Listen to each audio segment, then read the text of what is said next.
Welcome back to Sim Project. Yeah, well, we're trying to integrate the 3D printed glass panel, and as you can see, it kind of takes a lot away from that monitor sitting back there. It blocks at least 50% of the screen, and sadly, I'm kind of at my minimums here. Like, as you can see, like, the yoke just barely clears my knees now, and I've seen people online do this. They'll take their alpha yoke apart, and they'll take this forward panel off, disable the switches, and then they'll actually remove the bar the yoke attaches to, put an extension on it, and drill it through their panel to get everything a little lower. But yeah, I don't want to mess with that. Like, my alpha yoke works great, and I have the capability, I have the know-how and the knowledge and the skill set. I could do that. I just don't want to. So looking at it, I'm thinking, like, as it is now, I'm sitting on the edge of my stand here, and that's kind of the other dilemma I'm in right now. I like this metal framework stand. It works well. Yeah, maybe the idea is I'm going to have to make some adjustments and modifications to that.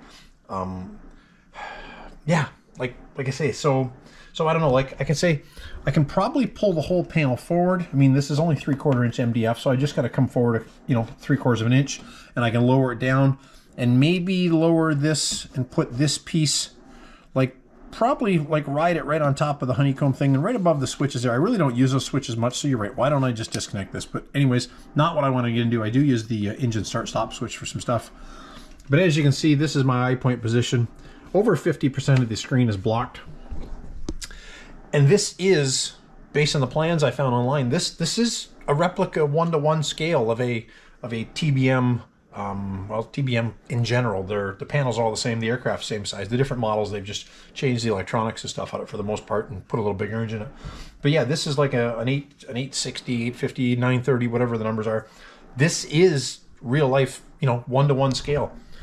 All the stuff here, the Garmin flat screens and stuff from, Flight Sim DIY, they are legitimate 1-to-1 sizes of the actual Garmin stuff.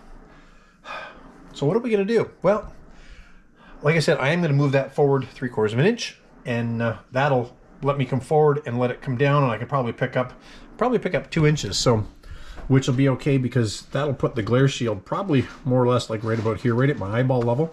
I'm going to jack my chair up too, but well, yesterday was my birthday, so look what's going in.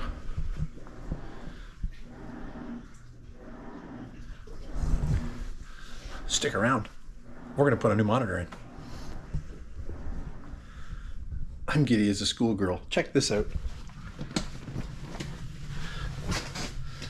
So we're sitting here. I was able to lower the panel a little bit. Need a little more work on that. I'm actually looking. Let me turn this around here so you can see me as I talk.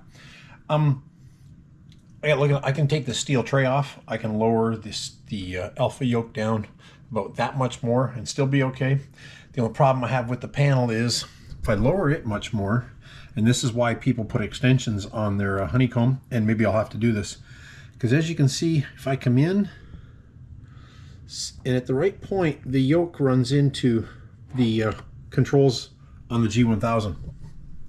So I'm going to have to, looks like I may have to end up lengthening this, or maybe if I just lower the alpha quadrant down a little bit by modifying the tray, the panel can kind of stay at this height, because it's a little high still, I will admit.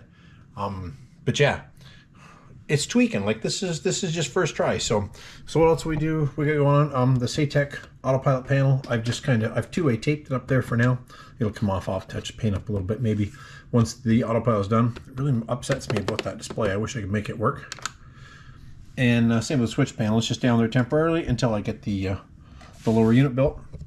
But as you can see, looking around the screen, you can see there's the actual monitor, and you can see the glare shield lines up right with the glare shield on the screen. And like I said, we'll have to adjust this a little bit, because like the glare shield, and it's kind of hard to show this, basically the glare shield is right at my eyeball, like bridge of my nose sort of deal, which is too high for me. And anything, I mean, I don't know if this panel's got it. No, there's no marks on it. You can see the compass sitting up there's a little high. But yeah, so I probably kind of need to raise my seat up and get myself up, you know, up something like this, or, you know, get that a little lowered. But yeah, so that's it. Quick update there. I had to mess with all the zoom settings and stuff. And actually, I put charts on how to do that in my video where I compared why you don't want to use a widescreen TV, or sorry, widescreen monitor, like the ultra wides, the ultra wide curves and stuff like that, on your flight simulator when you're doing physical hardware like this, and where like just a regular 16:9 TV is the way to go. So yeah, quick update on that. Yeah, I'm gonna fly tonight. We're gonna see what happens, and I'll have to tweak this, and I'll put together another video probably later this week on how I got the viewpoint set right. And then I'm going to start messing with lower this. Probably won't do that this weekend, or next weekend. I guess today's Sunday. Last nice weekend of the year. Last weekend, nice weekend, we're going to be on the boat. So we're going to spend the weekend on the boat. Probably be a couple, really will this time be a couple more weeks before I get back to this and can do any more tweaking. But yeah, anyways, hope you did it. If you did, super. Thanks. I appreciate the watch. And I will see you next time.